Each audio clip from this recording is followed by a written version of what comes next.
the greatest scientist of his time, he was doing art. And the greatest artist, he produced only about a dozen paintings. We talk about Van Gogh having another iconic painter who produced over 900 paintings in the 19th century, or Rembrandt, who painted at least 600 paintings. He painted himself 97 times. Leonardo produced no more than a dozen. Maybe he touched as many as 17 paintings, but 6 of them by now are 100% by him. And it turns out the number 1 and the number 2 most famous paintings in history are by him.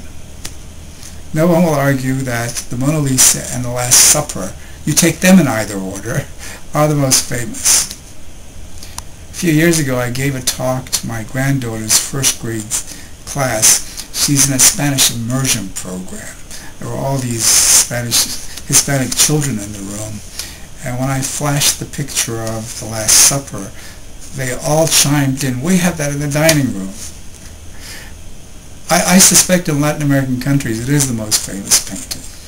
The painting of the Mona Lisa, of course, the most enigmatic painting. In the great museum, the Louvre, the finest art gallery in the world, 85% of the visitors go to the museum just to see the Mona Lisa. Now, it turns out there really are some... good art is open-ended. People have to take away different feelings, different interpretations. And everyone who sees the Mona Lisa comes out with a different interpretation. It turns out there are some tricks he used. The question is whether he did them on purpose. For example, there's an optical illusion in the mouth.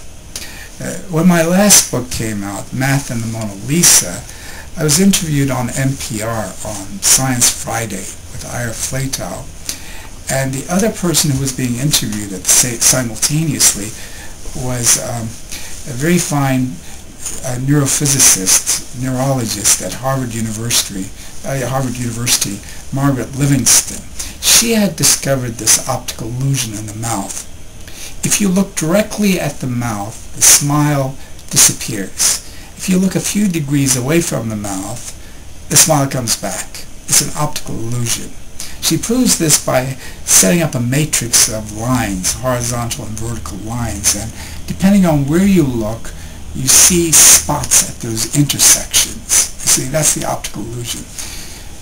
Since Leonardo didn't use this after the Mona Lisa, but then he didn't do any more portraits after that, we can't be certain that he did this on purpose.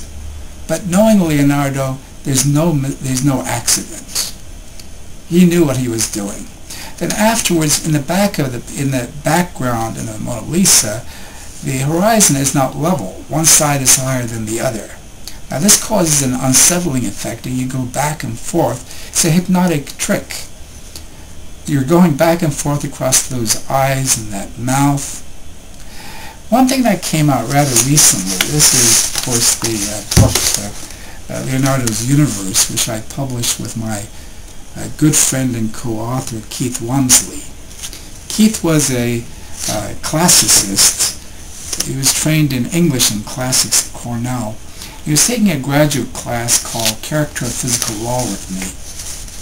And in a weak moment, I told the students not to take notes.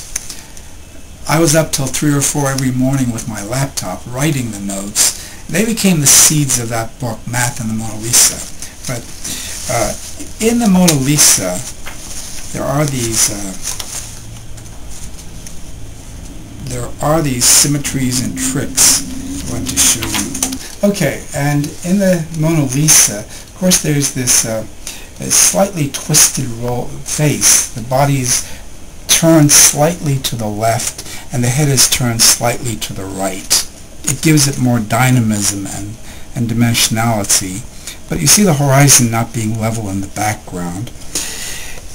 On the right, just behind her left shoulder, is a bridge. And on the background are these rocks. For many, many years, for centuries, people thought these were probably just invented by Leonardo. Well, the bridge, it turns out, is right here. It's the Ponte Bruyana just outside Arezzo. It was built in 1240, so 250 years before Leonardo painted the Mona Lisa. It's a bridge with 7 arches. And then over here are the Balzarocs in Valdarno, close to Arezzo,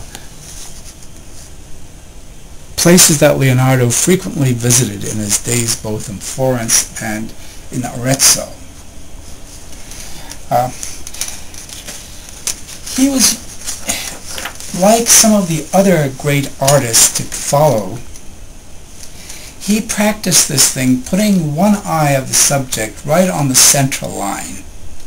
This was discovered by Christopher Tyler just in 1998. I suspect what makes this book a little bit different than other books on Leonardo is the balance of the science and the art. The art is better known, obviously, because art historians have talked about Leonardo for many, many years, centuries. But the science, the notes didn't get into the hands of scientists until the late 19th century. And then even then, so much of physics and biology and anatomical drawings were known from others that no one really looked at his notes. But as a scientist, as I look at those notes, I see what the art historians haven't seen. The design of the telescope, for example, or the parabolic trajectories of projectiles. He painted so few paintings that you would think that he would be sort of rusty when he came back each time. But it's just the opposite. He's much wiser. Somehow he's developed his ideas more. In fact, the way he functions is like a large circuit board where dynamic interactions are going on all over the circuit board, and all of a sudden they come together and another miraculous painting is born. The Mona Lisa is a psychological painting. Aside from the fact that it has that optical illusion in the mouth, the great sfumata and the chiaroscuro, well known. What he also has is his sense of geology, his wonderment with geology comes out. All through his life, in fact, he has this interest in geology. I mentioned my co-author, Keith Wamsley.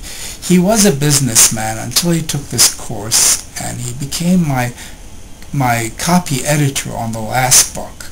So when the chance to write a book for the National Geographic came up, I proposed to our editor, Lisa Thomas, whether we could do it together, and she was very happy to have us both.